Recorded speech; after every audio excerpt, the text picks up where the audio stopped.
Imagine arriving in Paris for the first time. You step off the plane expecting elegance, stone boulevards, perfect, croissant, people who drink espresso at 11 a.m. and somehow still look productive.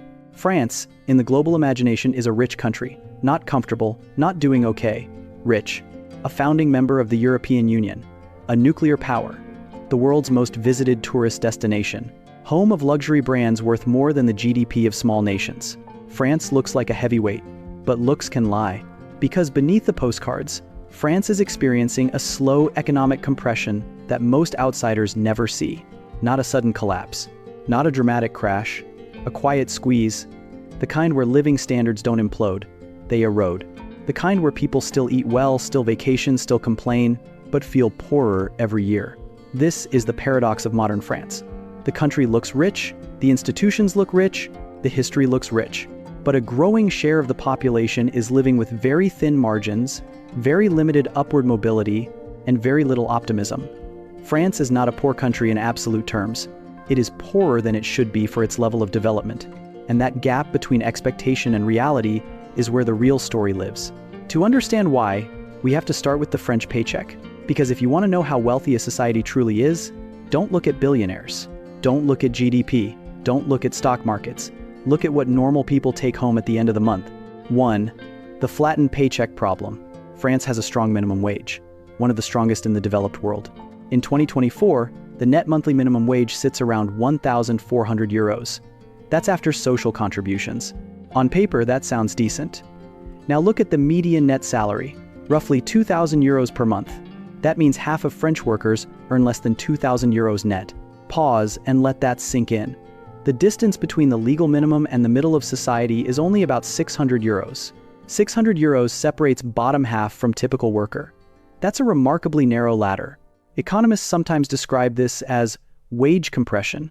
France has one of the most compressed wage structures in the OECD. The bottom is relatively protected, but the middle is thin, and the top grows slowly. Why does this happen? Because labor is extremely expensive for employers. When a French company pays a worker 100 euros of gross salary, it must often pay close to another 40 euros to 45 euros in payroll taxes and social contributions. Hiring is costly. Raising salaries is costly. So companies become cautious. Instead of paying higher wages, many firms limit raises, automate, outsource, or simply don't expand. At the same time, the government frequently raises the minimum wage to protect purchasing power. The floor keeps rising, but the ceiling barely moves. The result is a society where millions of people earn within a few hundred euros of the minimum, regardless of education or responsibility. France now has around 1 in 6 workers earning at or near minimum wage. That's not a sign of a dynamic high-income economy. It's a sign of a squeezed middle. This creates a powerful psychological effect. If you study longer, work harder, take on more responsibility, and your reward is a few hundred extra euros per month, motivation changes, risk-taking declines, entrepreneurship declines. People optimize for stability instead of growth, not because they are lazy, but because the system quietly teaches them that effort has limited upside. France didn't design this outcome intentionally. It emerged from decades of well-meaning policies colliding with economic reality, but it feeds directly into the next problem. Because compressed wages might be survivable if living costs were low. They aren't. 2. The housing pressure cooker. France has a housing problem, not a uniquely French problem, but a severe one. In major cities, rents have risen far faster than wages over the last 20 years. In Paris, average rent for a small studio often ranges between 800 euros and 1,200 euros per month. For a one-bedroom apartment, 1,200 euros to 1,600 euros is common. Remember the median net salary, about 2,000 euros. That means a typical worker is expected to spend 50% to 70% of their income on housing if they live alone in the capital, which, economically speaking, is insane. So people adapt, living with roommates into their 30s, staying with parents longer, commuting from far suburbs, relying on housing subsidies. This is not the lifestyle associated with a confident middle class. It's the lifestyle of a society stretching to stay afloat. Housing pressure also acts like a hidden tax. Even if wages rise slightly, rent absorbs the increase. So people feel stuck, not collapsing, not improving, just treading water. And when millions of people are treading water simultaneously, the economy loses momentum. which brings us to a deeper structural issue. France no longer builds enough things. 3. A country that stopped making stuff. France was once a major industrial power. Steel, automobiles, chemicals, machinery, shipbuilding. Today, manufacturing represents around 10% of French GDP. In Germany, it's closer to 20%. That difference matters.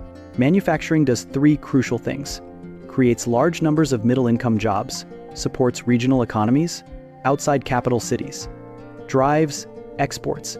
When factories close, towns don't instantly collapse. They slowly empty. Young people leave, shops close, public services shrink. The town still exists, but it feels hollow. France experienced a faster and deeper deindustrialization than many of its peers, partly due to globalization, partly due to labor costs, partly due to political choices that prioritize services over production. France leaned heavily into tourism, luxury goods, finance, public administration, and social services. None of these are bad sectors, but they cannot replace mass industrial employment. Tourism creates jobs, mostly low-paid ones. Luxury creates enormous profits for a small number of people. The result is a polarized economy, very high-end sectors in major cities, low-wage service work everywhere else. This feeds political anger. It also weakens export capacity, which means slower growth, which means less new wealth to distribute. And slower growth becomes deadly when combined with one particular French specialty: spending. 4. The permanent deficit state. France has not run a balanced national budget since the 1970s. For over 50 years, the government has spent more than it collects. Every year, regardless of who is in power, left, right, center. The result is a public debt level of roughly 110% of GDP. That's not catastrophic, but it's high and rising. France also spends more on social protection than almost any country on earth. Roughly 32% of GDP goes to pensions, healthcare, family benefits, unemployment insurance, and housing assistance. This generosity produces real benefits: low poverty among the elderly, universal healthcare, income stability. But it also produces a structural problem. When economic growth is modest and spending is enormous, debt fills the gap. As interest rates rise, debt becomes expensive. France now spends tens of billions per year just servicing existing debt, money that produces nothing. No schools, no hospitals, no infrastructure, just interest. This doesn't cause immediate collapse, it causes long-term crowding out. Future governments inherit fewer options: higher taxes, lower services, or more debt. Pick 2, usually all 3. And speaking of taxes, 5, where your salary really goes. France has one of the highest overall tax burdens in the developed world. Total taxes and social contributions equal roughly 45% of GDP. For workers, this creates a double squeeze. First, employers pay large payroll taxes. Second, employees pay large payroll taxes. Third, income tax. Fourth, consumption taxes. By the time money reaches your bank account, a very large share of what your employer paid has vanished into the state. This produces an illusion. French salaries look decent on paper, but net purchasing power is modest. It also discourages hiring. Why hire one highly paid worker when you can hire 2 low-paid workers for similar total cost? So companies favor low-wage positions, which reinforces wage compression, which reinforces middle-class stagnation. It's a self-reinforcing loop. France didn't become poorer because of one bad policy. It became poorer because dozens of small logical policies stacked on top of each other. And nowhere is this more visible than in the most sensitive issue of all: retirement. France likes to think of itself as a country that protects people from the brutality of markets. And in many ways, it does. But protection systems are only sustainable if enough people are producing the wealth that funds them. France is drifting into a demographic and economic configuration where fewer workers are supporting more dependents. And that is where the real stress fractures appear. 6. The pension time bomb. France operates a pay-as-you-go pension system. This means your contributions today are not saved for your own retirement. They are immediately used to pay today's retirees. This system works beautifully when many workers exist, few retirees exist. That was the case in the 1960s and 70s. It is not the case today. France's population is aging. Life expectancy is high. Birth rates are below replacement. The ratio of workers to retirees has fallen sharply over decades. In practical terms, this means Each active worker must support more pensioners than previous generations did. At the same time, France historically set its legal retirement age lower than most comparable countries. For many years it was 62. In Germany, the path is towards 67. In the UK, similar. In the US, full retirement benefits gradually rise towards 67. France attempted to raise the age to 64. 2 years. The result? Months of strikes, mass protests, political crisis. Not because 64 is unusually high, but because French political culture treats pension entitlements as sacred. Here's the uncomfortable arithmetic. Without either higher retirement age, lower pensions, or higher contributions, the system runs permanent deficits. France already transfers tens of billions of euros per year from the general budget to stabilize pension finances. That money must come from taxes, or borrowing, or both, which pushes pressure onto working-age people. Many young French workers privately believe they will never receive pensions comparable to their parents. Yet, they are heavily taxed to maintain the current system. This creates a quiet, intergenerational resentment, not loud, not revolutionary, but corrosive. When young people feel the future is mortgaged, they stop investing emotionally in the system. Which feeds into the next problem. 7. The Great French Brain Drain. France produces excellent graduates. Its elite engineering and mathematics schools are globally respected. French students regularly populate top PhD programs, finance firms, and tech companies worldwide. But France struggles to keep them. Large numbers of highly skilled French citizens move to the United States, the UK, Switzerland, Canada, and Germany. The reasons are simple: higher salaries, lower effective taxation, faster career progression, more dynamic startup ecosystems. If you are a top software engineer in Paris, you might earn 45,000 euros to 60,000 euros gross. In Silicon Valley, that same profile can earn $150,000 to $250,000. Even after accounting for cost of living differences, the gap is enormous. France effectively subsidizes the education of talent that builds companies elsewhere. This doesn't mean France has no startups. Paris has a growing tech scene, but scale matters. France produces promising companies. The US produces global platforms. Talent concentration compounds. When ambitious people see peers succeeding abroad, emigration becomes normalized. Not tragic, not dramatic, just practical. Every departure slightly weakens domestic innovation capacity. Not enough to notice in 1 year. Enough to matter over 20. 8. Why public services feel worse. Here's the paradox. France spends enormous sums on public services. Yet many citizens feel services are deteriorating. Both are true. Healthcare. Emergency rooms face chronic staff shortages. Rural areas struggle to attract doctors. Wait times grow. Education. Teacher pay is relatively low compared to other graduate professions. Recruitment is increasingly difficult. Class sizes rise. Infrastructure. Road maintenance is uneven. Rail investments lag in smaller regions. The issue isn't that France spends too little. It's that it spends inefficiently and structurally. A large share of public money goes to pensions, debt interest, and administrative overhead. These items are politically protected. They crowd out spending on frontline services. So governments announce record budgets, but hospitals still lack staff. Citizens see high taxes and mediocre outcomes. That combination is poison for trust. Which leads us to something rarely discussed in economics: national psychology. 9. The weight of pessimism. France consistently ranks among the most pessimistic societies in surveys measuring outlook on the future, even during periods of stable growth, even with strong social protections. Why? Because expectations are extremely high. France's national identity is built on historical greatness, revolution, empire, intellectual leadership, cultural centrality. When a country believes it should lead the world, doing okay feels like failure. The French don't compare themselves to struggling countries. They compare themselves to an imagined version of France at its peak. That gap produces frustration. Pessimism has economic effects. Pessimistic consumers save more and spend less. Pessimistic entrepreneurs take fewer risks. Pessimistic voters gravitate toward extremes. This doesn't collapse an economy, but it slows it. And slow growth plus heavy obligations equals stagnation. France isn't collapsing, it's plateauing, which in relative terms feels like decline. 10. France as a preview, not an exception. It's tempting to treat France as uniquely dysfunctional. It isn't. France is an early example of a broader Western dilemma. Aging populations, high expectations, slower growth. Generous welfare states designed for a younger, faster-growing world. France reached this wall earlier than some. That doesn't make it doomed. It makes it instructive. Countries don't usually fall apart.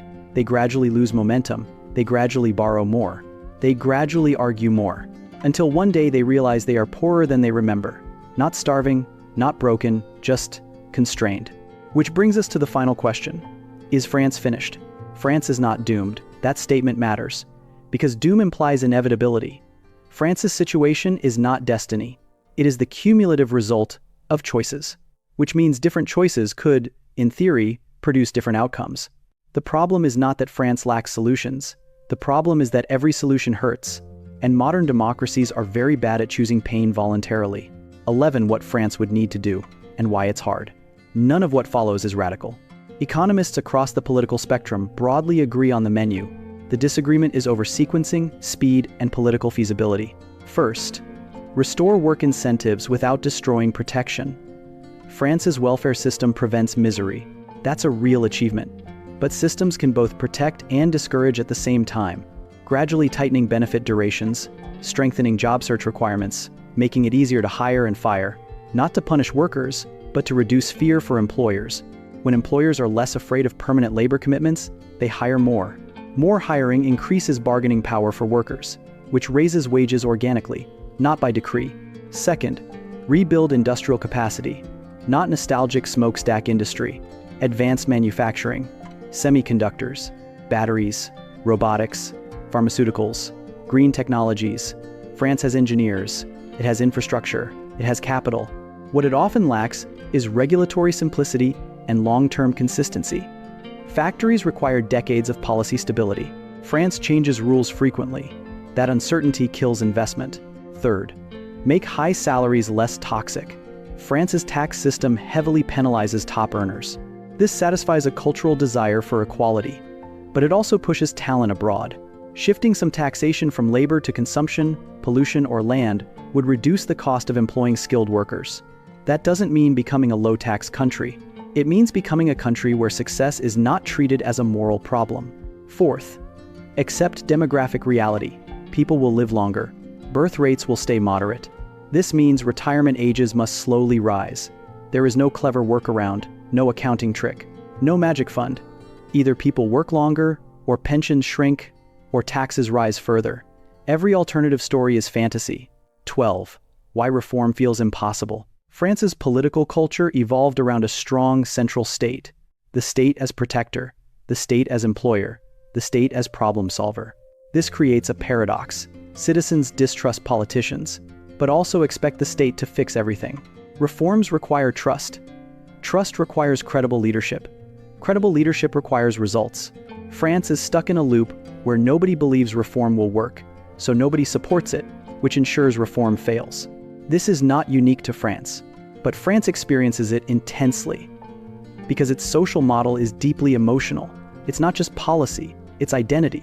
Changing it feels like betrayal. 13. The hidden strengths. It's easy to focus only on weakness. That would be lazy. France still has enormous assets. A large, diversified economy, world-class infrastructure, strong universities, a skilled workforce, energy independence through nuclear power, geographic position at the heart of Europe. France is not Greece in 2010. It is not Argentina.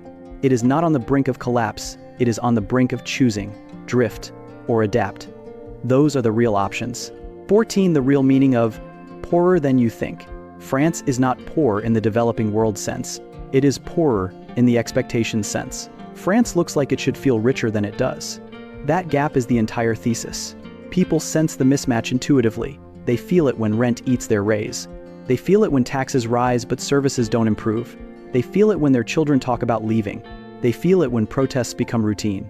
France is experiencing relative decline, not collapse.